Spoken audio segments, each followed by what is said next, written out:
우리 이 시간에도 오신 여러분들 하나님의 특별한 은혜, 하나님의 놀라운 축복이 여러분들과 가정에 넘치기를 주님의 이름으로 축원합니다. 우리 앞뒤 좌우에 있는 분들 따뜻한 사랑의 마음으로 인사를 나눕니다. 주님의 이름으로 사랑하고 축복합니다.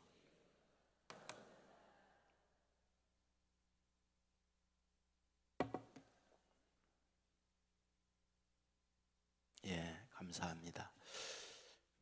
임사 체험이라고 하는 말을 들어보셨죠? 예, 죽음을 경험을 하고 그 죽었을 때의 상황들을 나누는 이야기, 임사 체험에 대한 이야기라고 하죠. 이 말을 처음으로 만들어낸 사람이 레이먼드 무디라고 하는 분이에요. 이분은 누구인가? 미국인인데 정신과 의사입니다. 그리고 동시에 철학 박사 학위를 갖고 있는 그런 분이기도 합니다. 이분이 환자 진료를 하는 가운데에 죽었다가 살아났다, 이런 이야기를 듣게 됩니다. 이 임사체험에 관한 바람은 1960년대부터 이루어지게 되었다고 말을 해요. 그때가 언제냐? 소위 심폐소생술이 시작된 때라고 얘기합니다. 그러니까 사람이 심장마비로 세상을 떠난 거죠. 심장이 멎었거든요. 숨이 멈췄어요. 그래서 이 사람은 죽었다. 보통은 그렇게 얘기를 했는데 심장, 이것을 압박을 통해서 소생하도록 만든 거죠. 그래서 다시 심장이 돌아오고 호흡이 돌아온 이후에 자기가 그 죽은 상태에 있었던 이야기를 한 겁니다. 이분은 여기에 굉장히 관심을 갖게 된 거죠. 그래서 광고를 내게 됩니다. 혹시 여러분들 가운데에서 죽었다가 살아난 경험이 있으면 연락을 주십시오. 300명 이상 되는 사람이 연락을 했어요. 그런 경험이 있다고. 본인이 가기도 하고 조수들을 통해서 그분들이 그럴 때에 어떤 현상이었는가 하는 것을 인터뷰를 받은 거죠. 그것을 정리해서 책으로 냈어요. 제목이 다시 산다는 것. 바로 이 책에서 이분이 임사 체험을 했다는 사람들의 이야기를 합니다. 여기에 이런 얘기하죠. 사람들이 죽었다, 의사가 죽었다, 그 말을 자기는 다 들었다. 동시에 자기 몸에서 자기가 떠나가더라. 그리고 천장을 뚫고 어디론가 긴 터널을 통해서 가게 되어졌다. 그랬더니 그곳에는 나무도 있었고 새들도 있었고 사람들도 있었는데 이 땅 위에서 볼 수 없는 광채가 빛나고 있더라. 거기에는 황홀했고 거기에는 상상할 수 없는 신비한 영적인 세계가 그곳에 있다는 것을 경험하게 되어졌다. 그런 얘기입니다. 그리고 그들이 깨어났어요. 다시 죽음에서 살아났어요. 그리고 난 이후에 그들은 놀라운 변화가 나타났는데 그 변화의 가장 핵심적인 것은 전의 삶과 다시 살아난 이후의 인생은 완전히 달라졌다는 거예요. 언어가 달라졌고 삶의 방식이 달라졌다는 거죠. 그리고 기회가 있는 대로 자기가 죽었다가 살아난 과정을 사람들에게 이야기하면서 뭐라고 말하느냐? 죽음은 끝인 줄 알았는데 끝이 아니더라. 새로운 세계가 존재하게 되더라. 그 얘기를 하는 거예요. 여러분, 이분들은 깨어난 이후에 하나같이 어떤 고백을 하느냐? 감사하구나. 감사하구나. 내가 죽었다가 다시 살아난 것 너무 감사하구나. 이 고백이 그들에게 다 있더라. 그런 얘기입니다. 이것을 다르게 표현한다면 무엇일까요? 그건 은혜죠. 그들이 깨어났다는 것은 과거에 어떤 선행이나 놀라운 언덕을 많이 쌓았으니까 너 그 덕에 다시 살아나거라 한 것은 아니었다는 거죠. 그들이 어떤 미래의 가능성이 있으니까 지금 여기에서 죽으면 아까우니 다시 살아나거라 그래서 살아난 것은 아니었다는 거죠. 자기는 정말 죽었는데 정말 기적으로 다시 살아난 것, 다른 거 무엇으로 표현할 수 없는 오직 은혜라고 밖에 말할 수밖에 없다. 이것이 그들이 갖고 있는 생각이었다. 그런 이야기입니다. 여러분 오늘 본문을 보면서 본문을 어떻게 풀어가야 할까? 저는 다른 단어가 없구나. 은혜라는 말밖에 없구나. 이 생각이 드는 거죠. 본문 1절 말씀에 보면 요아스가 왕위에 오를 때에 나이가 7세라 예루살렘에서 40년 동안 다스리니라 이렇게 기록을 하고 있습니다. 그러니까 요아스라는 사람이 있었는데 7살 때 왕이 됐다는 거죠. 그리고 40년 동안을 왕으로서 나라를 다스렸다. 이것이 1절에 기록하고 있는 내용입니다. 우리는 여기서 이렇게 물을 수 있는 거죠. 이게 가능할까? 7살 때 왕이 돼서 40년 동안 나라를 통치한다는 게 이게 가당한 걸까? 라고 할 때에 인간적 시각에서는 불가능해요. 이룰 수가 없죠. 이건 절대 가능치 아니한 일이죠. 왜 가능치 아니한 일일까요? 우선 나이잖아요. 여러분 7살 그가 어떤 신동으로 태어나서 7살 됐을 때에 나이 3, 40 그 이상의 어떤 실력, 인성 그리고 어떤 리더십 그리고 어떤 교양 어떤 특성을 구비하고 있으니까 7살 됐을 때 한마디가 누구도 따라올 수 없는 탁월한 능력이 있어서 다 그 말에 머리를 숙이고 그 말에 순종하는 그런 사람이었겠는가? 그건 절대 아니잖아요. 그냥 7살이잖아요. 그런데 어떻게 국가의 지도자로서 끌어갑니까? 아이들과 함께 노는 소꿉장난인가요? 그건 아니잖아요. 조그만 가정의 가장으로서 가정을 끌어가는 것도 만만치 않다는 걸 우리는 너무나 잘 알고 있잖아요. 그런데 한 국가의 통치자로서 7살에 왕이 되어져서 40년 동안을 통치했다. 이건 불가능한 거죠. 여러분 그것만이 아니에요. 사실상 그가 여기에 이르게 된 것은 그 과정을 우리 잘 알고 있잖아요. 그의 할머니 아달랴 그는 악마였어요. 그래서 왕이 될 만한 모두를 다 살해하게 될 때에 그는 가까스로 고모에 의해서 살아났다는 거 여러분 잘 알고 있죠. 여러분 6년 동안을 악마인 아달랴가 통치합니다. 통치는 혼자 하는 게 아니에요. 다 그 밑에 일하는 장관들, 부서들이 있어요. 교육을 담당하고 국방을 담당하고 경제나 또는 예술이나 각 분야에서 자기들의 맡은 일들을 왕을 받들어서 통치하는 거예요. 국가란 그렇게 되어 있는 거예요. 여러분 그렇다고 하면 아달랴가 통치할 때에 아달랴의 측근들이 다 있잖아요. 여러분 아달랴 혼자 죽는다고 모든 게 끝입니까? 아니잖아요. 그 측근들이 저항하게 되는 건 자명하잖아요. 그러다면 7살 난 요아스 그가 왕이 되어졌을 때 가장 실력 있고 가장 힘 있는 사람들은 다 저항이에요. 어떻게 그런 상황 속에서 나라를 통치할 수 있겠는가? 그건 어려워요. 정말 힘든 거예요. 여러분 그것만이 아니죠.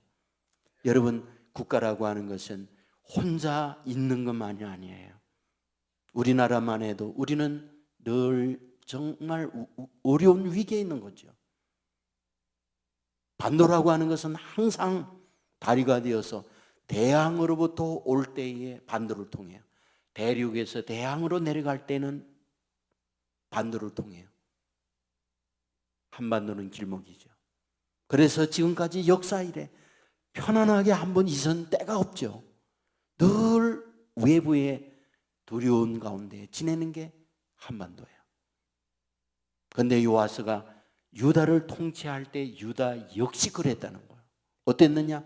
북쪽에는 이스라엘이 있어요. 그리고 서쪽으로 가게 되면 블레셋이 쭉 진치고 있어요. 동쪽으로 가게 되어지면 에돔이 있죠. 그 위에 모압이 있죠. 그 위에 암몬이 있죠. 그리고 저 위에 가면 또 다른 블레셋이, 또 다른 시리아가 버티고 있죠. 그리고 아래는 이집트가 있죠. 여러분, 이런 상황 속에서 역사를 보면은 유다는 언제 편한 때가 없었어요. 아세요? 언제나 약할 때는 알고 침략이 온다는 것. 7살 난 그가 나라를 통치한다는 것. 왜 몰랐겠어요?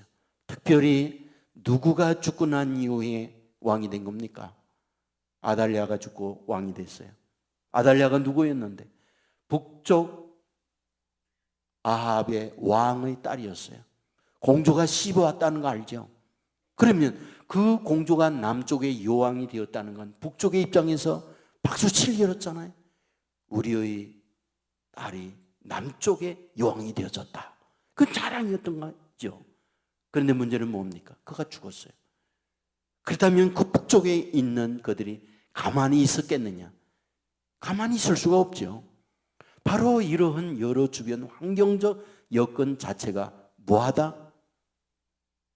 왕이 될 수 있는, 40년 동안 통치할 수 있는 그런 사정이 절대 아니었다는 거예요. 그런데 어떠하다? 오늘 본문에 보면 그는 7세에 왕이 되고 난 이후 40세에 40년 동안 왕으로 통치했다. 이것을 말하고 있는 거예요. 저는 여러분에게 말하고 싶습니다. 여러분에게 주어져 있는 현실은 어떻습니까? 뭔가 불가능해서 이루어낼 수 있는 가능성, 여러분 모두가 갖고 있나요?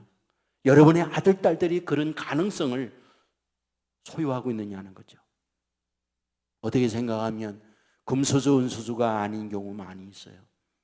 부모로부터 받은 유산, 그리고 내 자신의 능력, 그 무엇도 없는 상태에 있는 분들이 많이 있을 수 있는 거죠. 그래서 이런 경쟁 속에서 성공한다거나 뭔가 목적을 이루어낸다는 건 불가능한 상황에 있는 분들 너무나 많이 있을 수 있는 거죠. 그런데 오늘 본문을 통해서 뭐하다? 그런 불가능을 가능케 되는 일도 있구나 하는 것이 오늘 요아스가 7세의 왕이 되고 난 이후 40년 동안 통치했다. 이것을 통해서 얻을 수 있는 거죠. 그렇다면 우리는 물을 수 있어요. 요아스는 어떻게 7세의 왕이 되고 난 이후 40년 동안을 통치할 수 있었을까? 답은 요야다는 사람 때문이에요. 요야다가 누굽니까? 대제사장이었어요. 그가 요아스의 후계인이었어요. 그를 돌보는 거죠.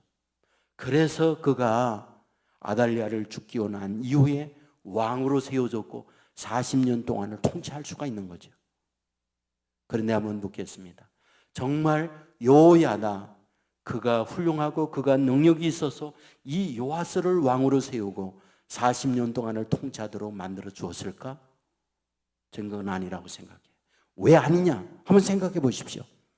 여러분, 아달랴가 손자들을 모두 다 살해했어요. 그 살해할 때 누가 그를 건져냈다고 그랬습니까? 요아스의 고모예요. 고모가 핏등인 그를 구출해 갔다고 그랬어요. 자, 한번 물어볼게요. 아달랴가 손자들을 다 죽일 걸 그 고모가 알았을까요? 저는 몰랐다고 생각해요. 사람으로서 할머니가 손자들을 죽인다는 건 상상도 못할 일 아닙니까? 그런데 그런 일이 벌어졌어요.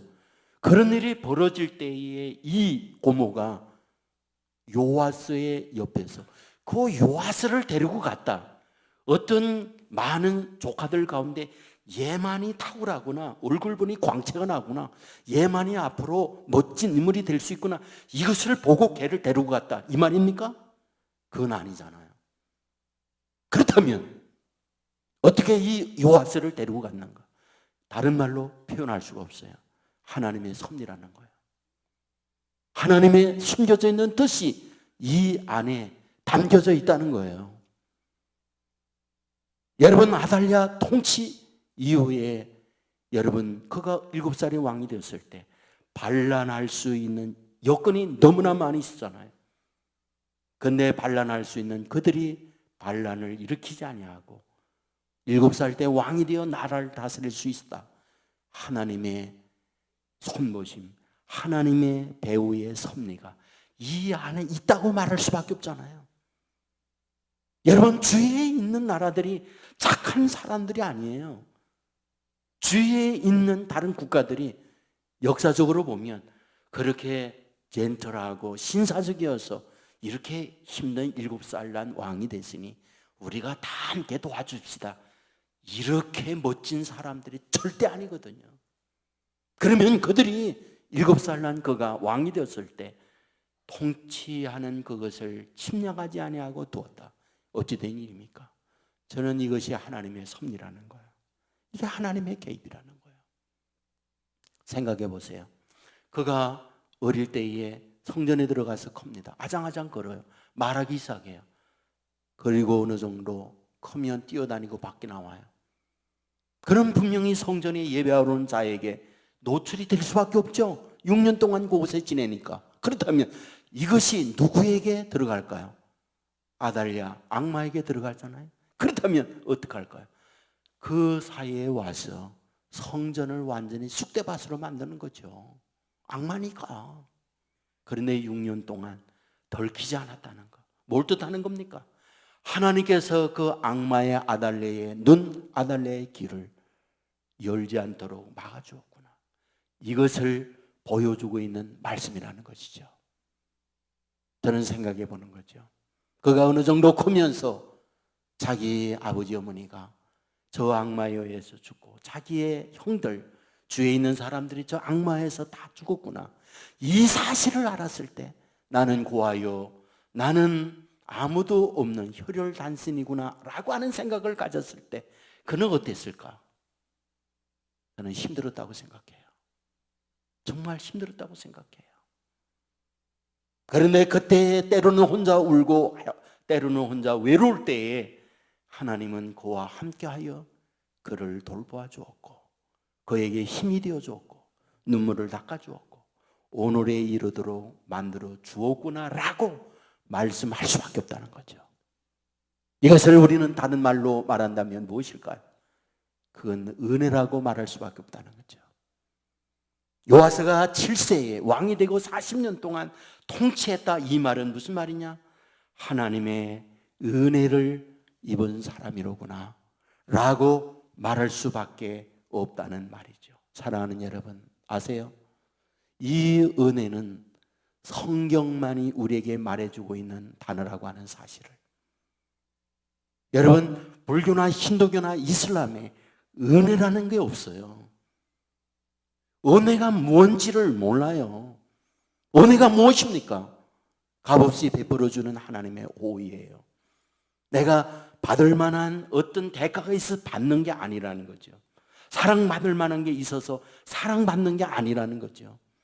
내가 뭔가를 착하게 하니까 착한 것에 대한 보답으로서 내가 뭔가를 받는 것, 이게 은혜가 아니라는 거죠. 은혜란 사랑받을 만한 게 없어요. 내가 뭔가 해놓은 것도 없어요. 그런데 받는 호의를 은혜라고 말하고 있는 걸 아잖아요. 한번 생각해 보세요. 불교, 힌두교라는 것은 거의 교리가 유사해요. 여러분, 그들이 참선을 해야 돼요. 고행을 해야 돼요. 그리고 적선을 해야 돼요. 그래야 이에 대한 보답으로서 사랑을 입는 거고, 그래야 그 보답으로서 불을 얻는 것이고, 뭔가 그래요. 자기가 뭔가 해야 돼. 그게 불교나 힌두교나 똑같아요. 이슬람은 어떻습니까? 이슬람도 마찬가지입니다. 그들 역시 여러분들 라마단에 대해서 한 달 동안 해가 뜨면서 해가 질 때까지 금식해야 돼요. 이거 반드시 해야 됩니다. 그것만입니까? 여러분들 그들은 해지라고 해서 반드시 성지순례라는 걸 해야 돼요. 메카에 반드시 가야 됩니다. 그것만이 아니죠. 그들은 매일과 같이 하루에 5번씩 메카를 향하여서 기도하는 일을 해요. 그래야 알라의 사랑을 잊고, 그래야 구원을 받고, 그래야 복 받는다는 게 그들의 교리예요. 그런데 성경은 뭘 말해주는 겁니까? 내가 비록 죄인이어도 너 구원 받는다는 거예요. 내가 사랑받을 만한 것이 못 되어도 사랑받는다는 거예요. 사실 성경만이 은혜예요. 어떻게 생각하면 이 은혜는 성경에 도배되어 있다고 봐요. 여러분, 예수님께서 이 세상에 오셨습니다. 예수님께서 오셨을 때 그 예수님을 표현할 때 성경은 어떻게 말하고 있습니까? 요한복음 1장 14절에 보면 말씀이 육신이 되어 우리 가운데 거하심에 우리가 그의 영광을 보니 아버지의 독생자의 영광이에요. 은혜와 진리가 충만하더라. 요한복음 1장 17절에 보면 율법은 모세로 말미암아 주어진 것이에요. 은혜와 진리가 예수 그리스도로 말미암아 온 것이라. 무슨 말일까요? 예수님에게 이름이 있죠. 예수님. 그런데 예수님의 또 다른 이름이 있대요. 그게 은혜라는 거예요. 예수님은 은혜라는 거예요. 하나님의 아들 하시니까 하은혜. 예수님의 이름이 또 다른 이름 하은혜라는 거예요. 은혜라는 게 예수님의 이름이라는 거예요. 여러분, 성경을 보면 어떻습니까? 예수 그리스도를 믿는다는 것 자체가 뭐라는 말이에요? 은혜라고 우리에게 말해주고 있잖아요. 에베소서 2장 8절 이하에 보면 너희는 그 은혜에 의하여 믿음으로 말미암아 구원을 받았으니 이것은 너에게서 난 것이 아니요 하나님의 선물이라. 행위에서 난 것이 아니니 이는 누구든지 자랑하지 못하게 함이니라. 무슨 말입니까? 구원이 선, 구원이 행위, 구원의 착함 이런 걸로 얻어진 거라면 너희가 진정한 구원이 아니라는 거예요. 하나님께서 너에게 주시는 구원이라는 것은 은혜로 말미암아 믿음으로 얻는 것이지 행위에서 난 것이 아니라 하나님이 무조건 너에게 주는 선물이라고 우리에게 가르쳐주고 있는 거예요. 성경만이 은혜예요. 하나님의 말씀만이 은혜예요. 우리가 믿는 기독교 신앙만이 은혜를 말하고 있다는 거예요. 여러분, 이 사실을 증명하고 있잖아요. 증명이요. 예수님께서 제자들과 함께 가이사라 빌립보에 갔습니다. 그곳에서 여론을 조사해요. 여론의 내용이 뭡니까? 사람들이 나에 대하여 어떻게 수군거리느냐, 나에 대하여 뭐라고 말하느냐. 당시 예수님에 대한 여론을 제자들이 말을 합니다. 엘리야라고 그러던데요, 예레미야라고 그러던데요, 어떤 사람은 세례 요한이라고 그래요, 어떤 사람은 선지자 중에 하나라고 그럽니다. 그래? 그러면 너희들은 나를 누구라고 하느냐? 그때 베드로가 나서서 얘기합니다. 주는 그리스도시요 살아계신 하나님의 아들입니다. 여러분, 이 말을 들었을 때 예수님께서 뭐라고 말합니까? 바요나 시몬아, 내가 복이 있도다. 이를 알게 하니는 혈육이 아니다, 하늘에 계신 내 아버지다 말씀을 하세요. 무슨 뜻입니까? 이런 신앙 고백을 하는 것은 구원받는 건데, 이 구원의 고백을 하게 하는 것은 내 머리가 좋아서 내 능력이 있어서 그 고백한 게 아니야. 하늘에 계신 하나님이 너를 택하여 그 고백을 하게 한 거야. 이것이 예수님께서 한 말이잖아요. 다르게 뭡니까? 은혜다 은혜, 은혜다 은혜, 이 말씀을 하고 있는 거잖아요. 여러분, 앞부분에서 여러분에게 말씀했어요. 율법은 모세로부터 온 거다. 그런데 은혜는 예수 그리스도부터 온 거다. 이 말씀을 했어요. 아세요? 모세도 은혜 받은 자라고 하는 것. 모세도 은혜 받은 자예요. 여러분 보십시오. 그가 태어났을 때에는 바로가 히브리 여인으로부터 낳는 모든 남자를 다 죽이게 했어요. 아들을 다 나일강으로 버리도록 만들었잖아요. 3개월 동안 집에서 숨겨서 키웠어요. 그래 더 이상 키울 수가 없으니까 갈대 상자에 만들어서 나일강에 버립니다. 여러분 한번 보세요. 나일강에 버릴 때에 하나님께서 어떻게 하고 있는가? 바로의 딸 공주로 하여금 땀이 끈적거려서 왕궁에 있을 수 없도록 만든 거예요. 그래서 그 여인으로 하여금 어떠하다? 목욕을 해야 되겠다는 생각을 갖게 하는 거예요. 그래서 아내들과 함께 나일강에 나옵니다. 목욕하기 위해. 근데 그때가 언제냐? 모세가 갈대 상자에 담겨서 나일강에 버려진 그때예요. 여러분, 이것은 무엇을 뜻하는 걸까요? 우연히 어쩌다가 되는 게 아니라 하나님의 철저한 섭리, 하나님의 배후에 일하심이 있다는 걸 보여주잖아요.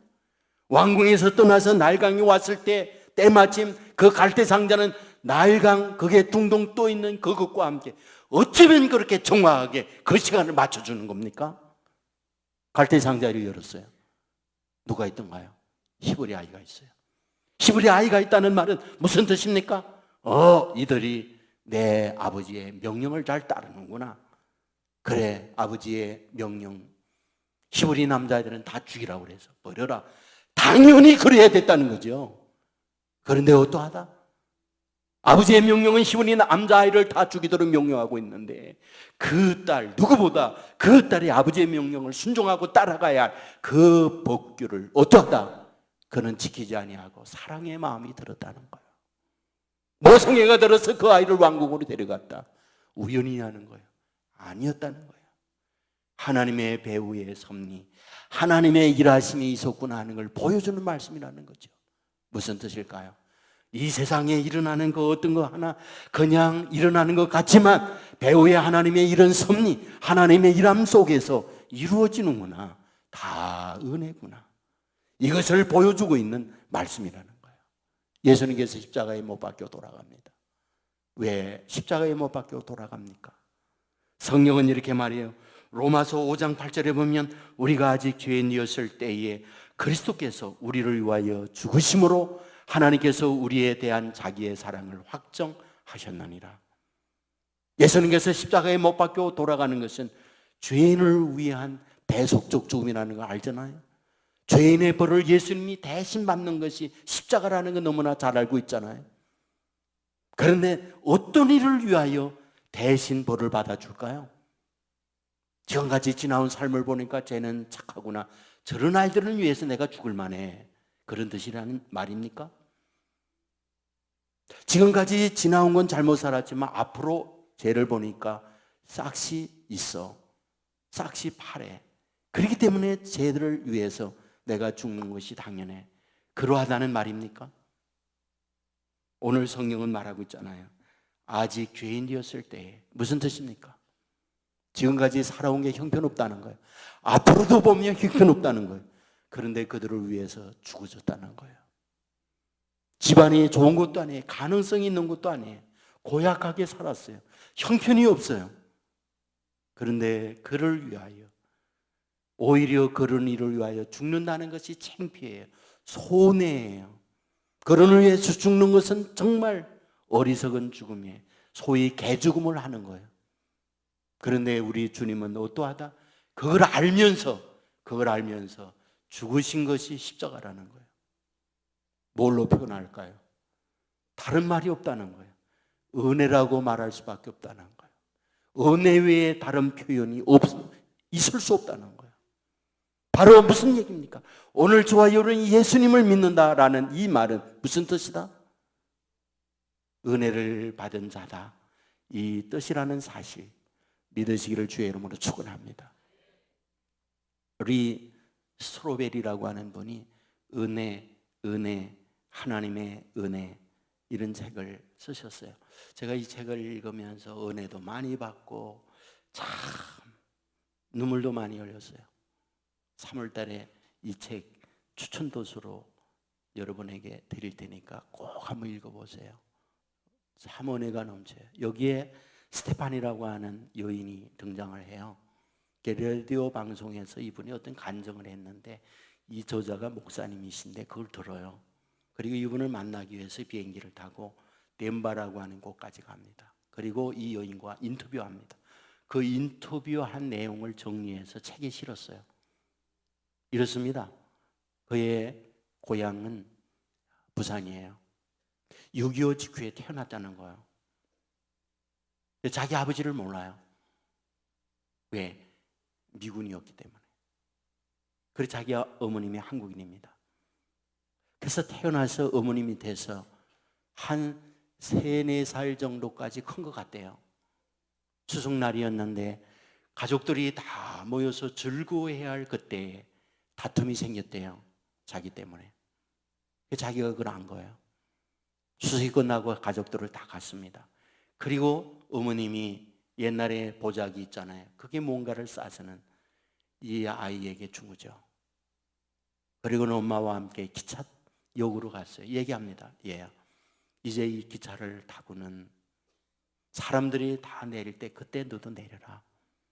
그러면 내리면은 여기에 삼촌이 너를 기다리고 있을 거야. 그러면 그 삼촌을 따라가서 살면 된다. 그리고 이후에 엄마가 너를 찾으러 갈게. 그는 이야기를 듣고 어머니 싸주는 보따리를 갖고 기차역에 엄마가 끊어주는 기차표를 사서 차를 탔습니다. 사람들이 내리는 기차역에 이 아이도 내린 거예요. 자기를 맞으러 온다는 삼촌은 그곳에 없었어요. 기다리고 밤은 찾아왔어요. 아무도 없는 대합실에 혼자 있을 때 역장이 나왔어요. 그리고 자기는 피부가 달라요. 머리는 곱슬거렸어요. 사람들은 이 아이를 튀기라고 놀렸죠. 이 튀기야, 너는 여기 있으면 안 된다. 얼렁역에서 나가라. 역장에 의해서는 쫓겨났대요. 추석이 오기 때문에 가을이었겠죠. 갈 곳이 없었어요. 어디 풀숲에 가서 하룻밤을 잤답니다. 그리고 난 이후에 그때부터 그는 3, 4살 되는 아이가 홀로 살아가야 했다고 해요. 메뚜기를 잡아먹었고 들쥐를 잡아먹어야 했고 때로는 밭에서 남의 물을 파먹으면 때로는 잡혀서 동네 사람들에게 매질을 당해야 했고 그리고 온갖 피부가 다르다는 튀기라는 이름을 가지고 멸시, 조롱, 천대를 밟히면서 그렇게 살았대요. 추운 겨울이 왔을 때는 어떤 땅을 파서 들어가서 그곳에서 몸도 울고 동상이 걸려 고통을 겪어야 하고 그런 가운데 아마도 자기가 6, 7 정도 되었을 그때에 대한민국에 콜레라가 퍼졌다는 거죠. 자기는 콜레라에 걸렸대요. 먹지 못하여 건강이 나쁩니다. 자기는 죽어가는 상황이었대요. 쓰레기장에 자기가 버려져서 혼미한 상황에 있을 때 누군가가 자기를 흔들었대요. 눈을 떠보니 파란 눈의 사람이었다고 합니다. 그는 스웨덴 사람이었어요. 그가 그를 데려간 곳이 고아원이었습니다. 고아원에 가니 수백 명의 아이들이 모여 있었습니다. 그곳에서 2년 정도가 되어선 어느 날 아주 꼴야과 같이 큰 미국인 여자가 나타났다는 거죠. 자기는 몰랐대요. 그런데 그곳에 있는 아이들 중에 누군가를 입양하기 위하여 온 분이었대요. 이미 정해진 아이가 있었어요. 그런데 이상하게 그분이 자기를 선택했다는 거죠. 그 책에 이렇게 소개를 합니다. 당시에 이가 많아서 자기는 온몸에 이가 덮여 있다는 거죠. 그리고 먹지 못해서 젓갈같이 말라있는 상황이었대요. 자기는 삶의 의욕이 없어서 눈이 동자가 풀려있는 멍한 상태였다는 거예요. 거기다가 닦지 못해서 악취가 진동했고 더러웠다는 거죠. 거기다가 얘기해요. 그때는 회충이 많아서 이 회충이 배 안에 가득 차 있고 먹지 못하게 되면 먹기 위하여 입을 타고 입으로 나왔다고. 자기는 그 회충을 입으로 뽑아내는 삶이 일상이었다고 이야기합니다. 자기는 그 여러 고아들 중에서 가장 못난이였다는 거예요. 사랑받을 만한 게 아무것도 없었다는 거예요. 그런데 미국인 부부가 자기를 입양해 갔다는 거예요. 자기는 8, 9살 정도 됐을 때에 그 미국인을 따라 미국으로 올 때에 입양이라는 것은 상상도 못했다는 거죠. 당신은 여러분 알죠? 식모라고 있다는 것, 몸종이라는 게 있다는 것. 그래서 자기는 그곳에 소위 팔려가는 줄 알았다는 거죠. 그 집에 가서 자기는 일을 하고 그것을 돕는 일로 자기가 가는구나. 나는 그곳에 가면 먹는 거라도 먹으면 좋겠다는 마음으로 따라갔다는 거예요. 그런데 이상하죠? 새 옷을 입히더래요. 그리고 아픈 곳에 약을 발라주더래요. 그리고 자기 좋은 침실에 좋은 옷과 이불을 주더래요. 그리고 밖에 나가면 사람들이 자기를 공주처럼 자기를 대우하더래요.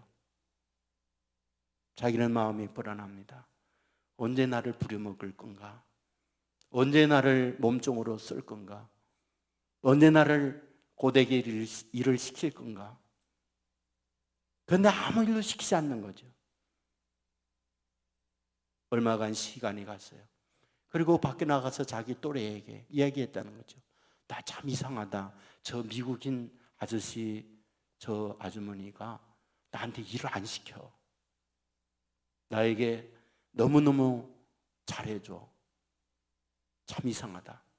이 이야기를 들었던 또래의 아이가 얘기하더라는 거야. 얘, 너 그 집에 딸이야, 딸. 그는 얘기한 거죠. 딸이 무슨 딸이야. 나는 이 집에 몸종으로 온 거야. 무슨 딸이야. 아니야, 이 바보야. 너를 딸로 저분들이 너를 데려온 거야. 자기는 깜짝 놀란 거예요. 아니, 내가 딸이라니. 그는 집안에 달려 들어갔어요. 미국인 아줌마가 소파에 앉아 있습니다. 얘기했어요. 아줌마, 내가 딸이에요, 딸? 그 여인은 일어나서 달려오면서 스테파니, 이 아이를 품고 펑펑 울면서 외치죠. 내가 내 딸이란다. 내가 너를 내 딸로 맞이해서 너는 내 딸이야. 그는 그곳에서 통곡하며 울지요. 내가 딸이라니. 내가 딸이라니. 가장 내가 못난 나이인데 나는 사랑받을 만한 게 아무것도 없는데 내 어머니도 사실은 나를 버렸는데 모두가 나를 튀기라고 짓밟았는데 그리고 나를 그렇게 때렸는데 나를 딸로 맞이하다니. 그는 그곳에서 통곡을 하면서 울죠. 그리고 완전히 인생이 달라져요. 여러분, 그 위에 그는 공부를 해서 대학도 졸업을 하고요. 그리고 자기와 같이 아프고 고통스러운 사람들을 찾아가서 그들을 살려내고 그들을 일으키는 멋진 하나님의 사람으로 세워졌어요. 한국에도 여러 차례 이분이 왔었다고 얘기를 해요. 이분은 얘기를 합니다. 내가 돌이켜보면 내가 어떻게 여기까지 왔을까? 그는 얘기합니다. 자기가 콜레라로 쓰레기장에 죽음을 맞고 있는 그때에 스웨덴 사람이 자기를 건져주었는데 그분이 그 얘기를 하더랍니다. 자기의 모국어 스웨덴 말로 내 딸이다, 쟤는 내 것이다 하는 음성이 들려왔다는 거예요. 그래서 그냥 갈 수가 없어서 어디에서 이상한 신음소리가 나는 곳으로 갔더니 바로 이 아이가 거기 있더라는 거예요. 그래서 그 아이를 데려다가 고아원으로 데려다 준 거예요. 그는 얘기를 하죠. 고아들이 수백 명이 있다는 거죠. 거기에 가장 형편없는 게 자기였다는 거예요. 몰골이 사납고 거인은 먹지 못해서 자기의 온몸에 부스러미가 나서서 종기가 여기저기 가득 차 있고 이가 덕실거리고 회충이 입으로 나오고 그게 자기였다는 거예요. 그런데 자기를 그 집에 딸로 데려간다고 하는 거, 있을 수 없는 일이었다는 거죠. 그는 여기에서 얘기하죠. 자기가 예수님을 믿고 봤더니 은혜라는 말 외에 다른 말을 할 수가 없다고. 은혜였다고. 나는 이 은혜를 받은 자라고. 그 얘기를 하는 거죠. 사랑하는 여러분이요, 우리가 예수를 믿는다고 하는 것, 우리가 똑똑해서 예수님을 믿는가요? 우리가 지금까지 자라오면서 착한 일 많고 마음이 고우니까 너 내 자녀로 만들어 줄 거야, 그래서 우리가 예수님을 믿는 걸까요? 앞으로 우리의 어떤 가능성이 있으니까 이 가능성이 있는 이 사람들, 그래도 줄 수가 없지, 내 자녀로 만들어서 이들을 훌륭하게 키워줘야지, 그런 마음으로 예수님을 믿도록 만들어주는 걸까요? 우리에게는 아무것도 없는 거죠. 지금까지 살아온 삶이 추하잖아요. 숨기고 싶은 것들, 우리 마음이 그렇게도 고운가요?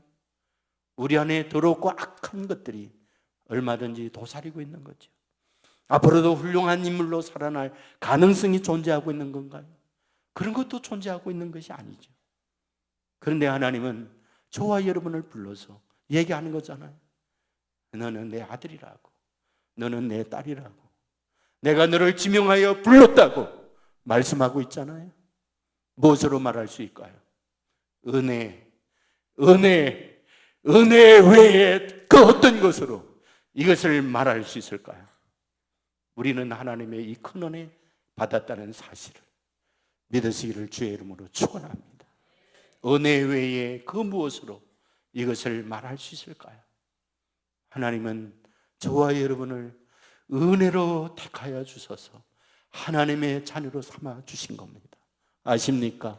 하나님의 아들, 딸로 삼아 주신 우리, 하나님이 아들, 딸로 책임지고 키우고 복되도록 이끌어 주신다고 하는 사실, 여러분 아십니까?